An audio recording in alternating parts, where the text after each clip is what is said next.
Hello guys, I am স্বাধীন, welcome back our channel. So আমরা একটা ভিডিও নিয়ে চলে এসেছি। এখানে দেখো আগে ফ্রি ফায়ার কেমন ছিল আর এখন কী করছে দেখো। গেরি নাই যে এখানে বল নিয়ে আসছে, এরপরে এই জায়গায় এরোপ্লেনের মুডটা চেঞ্জ করে ফেলছে। এরপরে আমরা ফ্যাক্টরিটা যে শুনেছিলাম,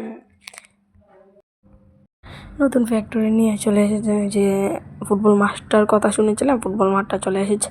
যে দেখো অনেকটাই সুন্দর গ্রাফিক্স, কিন্তু আমার কাছে ভালো লাগলো না। ফ্যাক্টরিটাই আগেরটা ঠিক ছিল।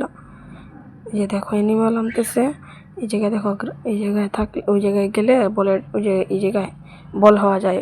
হুকুমের মতোই অনেকটা, হুকুম যেরকম লুকায় ফেলে বল ওই রকম লুকায় ফেলে। এই যে এনিমি গ্লুয়াল গ্লুয়াল, এই যে ভাই নেরও মারে কেন ভাই। এরপরে এই যে নক করলা ভাই, আগেরটা থেকে এইটা একটু অন্যরকম নক। পরে এই জায়গায় তোমাকে নিয়ে আসবে রিভাইভের জন্য একটু পরে। দেখো তুমি যদি এই এনিমিটাকে মারতে পারো তাহলে তুমি রিভাইভ পেয়ে যাবে। এই যে ওয়ান টেপ লাগে না, কিছু ড্যামেজ দিলাম আর রাশ রাশ ইয়া আমাকে এত ড্যামেজ দিয়েছে। ওয়ান টেপ লাগা ভাই, রিভাইভ পেলাম না।